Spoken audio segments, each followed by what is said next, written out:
aka. To'g'risi bor-ku. Badanlarim jimirlab ketyapti aka bu qo'shiqlardan. Chunki to'g'risi biz u davrda sizlar o'sha hitga chiqargan paytlaringizdagi qo'shiqlarni biz jonli ko'rmaganmiz, yosh bo'lganmiz. Hozir mana shu baxtga muyassar bo'lyapmiz aka. Shunchaki respekt gap bo'lishi mumkin emas. Men yozib kelganman-da qo'shiqlaringiz aka.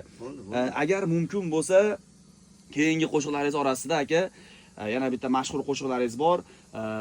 O'ynakiyo. Eng trenddagisi aka, hozirgi davrda ham trenddan tushgani yo'q. Manaman degan o'zbegim xonadoni borki, kuyovlarimiz borki, hammasini xonadonida aynan o'ynakiyo qo'shiqlarisiz to'y o'tmaydi. O'ynakiyoni bitta eshitaylik aka, originalini faqat. Bu ham to'ylari bor, yor shu qo'shiqqa o'xshab tarixda qoldi.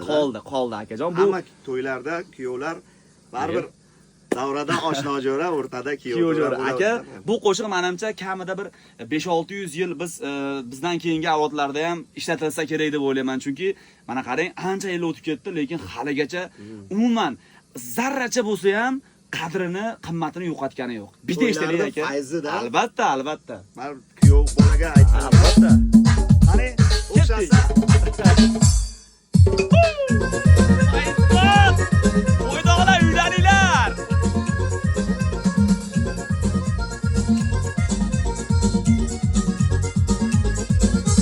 to'yxonani to'ldirib, suymagan suydirib, to'yxonani to'ldirib, suymagan suydirib, boshqa xudo to'ldirib, o'ynakiyo o'yna, boshqa xudo to'ldirib, O'yna qo'ydoq o'yna. o'ynakiyo o'yna, bugun to'ydirib, o'ynakiyo o'yna, to'ylar muborak o'yna, oshiqlarni suydirib, o'ynakiyo o'yna, davradan to'ldirib, o'ynakiyo o'yna.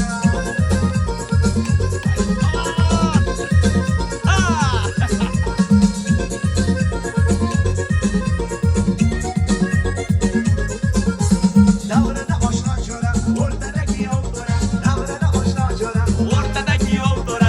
yurtimiz qanday zo'ra, o'ynakiyo o'yna, yurtimiz qanday zo'ra, o'ynakiyo o'yna, O'ynakiyo o'yna. bugun to'yda o'yna, o'ynakiyo o'yna, to'ylar muborak o'yna, oshiqlarni suydirib, o'ynakiyo o'yna, davradan to'ldirib, o'ynakiyo o'yna. Gap yo'q. Maza qilding. Akajon, men to'g'risi qo'shiqchilikka da'vogarligim yo'q, lekin bu qo'shiqlarni odam o'zi xohlasa, xohlamasa birgalikda jo'r bo'lib, aytib, maza qilib o'ynaydi aka. Do'stlar, qadrdonlar, agar mana shu olingan jarayonda retro qo'shiqlarimiz sizlarga ma'qul kelgan bo'lsa, aynan Instagram tarmog'imizda, YouTube tarmog'imizda plus yoki ha degan javoblar yozsalaring, biz ikkinchi qismini ham olishga harakat qilamiz. Yana xuddi shunaqangi dunyo tanigan qo'shiqlarni, retro qo'shiqlarni sizlarga taqdim etib boramiz. Endi agar mumkin bo'lsa, oxirgi bitta qo'shiqni so'ramoqchiman. Hozirgi davrda ham trendga chiqib ketgan bitta qo'shig'ingiz aynan lo lo lo lo lo lo degan qo'shig'ingiz bitta eshitaylik aka. Shuni eshitmasdan ketmayman lekin. Nimada aytamiz? Qimmatida. Bu yangi instrumentlarda aynan kashf bo'lgan qo'shiq, demak $5000 instrumentda lo lo lo qo'shiqlarni birgalikda eshitamiz. Ketdik.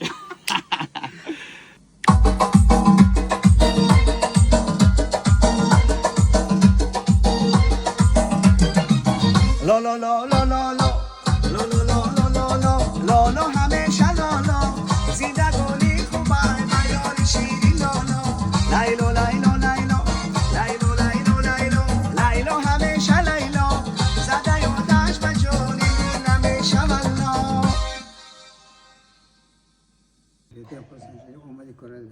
Allohu akbar. Dostonbek, bizni xonadonga xush kelibsiz. Salomat bo'ling aka. Qadrli do'stlar, biz to'g'risi bunaqa jarayon bo'lishini kutmagandik. Biz Dilmot akam bilan shunchaki retro qo'shiqlarni birgalikda mehmon kuzatuvchilarimizga taqdim etmoqchi edik. Akam bizni mehmon qilyapti. Aka, salomat bo'ling. Mana shunaqa o'tirishlarimiz ko'p bo'lsin. Xudo xolasa. Qadrli do'stlarimizni, kuzatuvchilarimizni, o'zbegimizni xonadonidan to'ylar arimasin. Doimo xizmatda bo'lish bizga nasib qilsin. Salomat bo'linglar. Bay. Osh o'ldirsa ham osh o'ldirsin deb. Voy. Do'stlar, kelaverasizlar. Maza qilib boshlaymiz. Yoqimli ishtaha.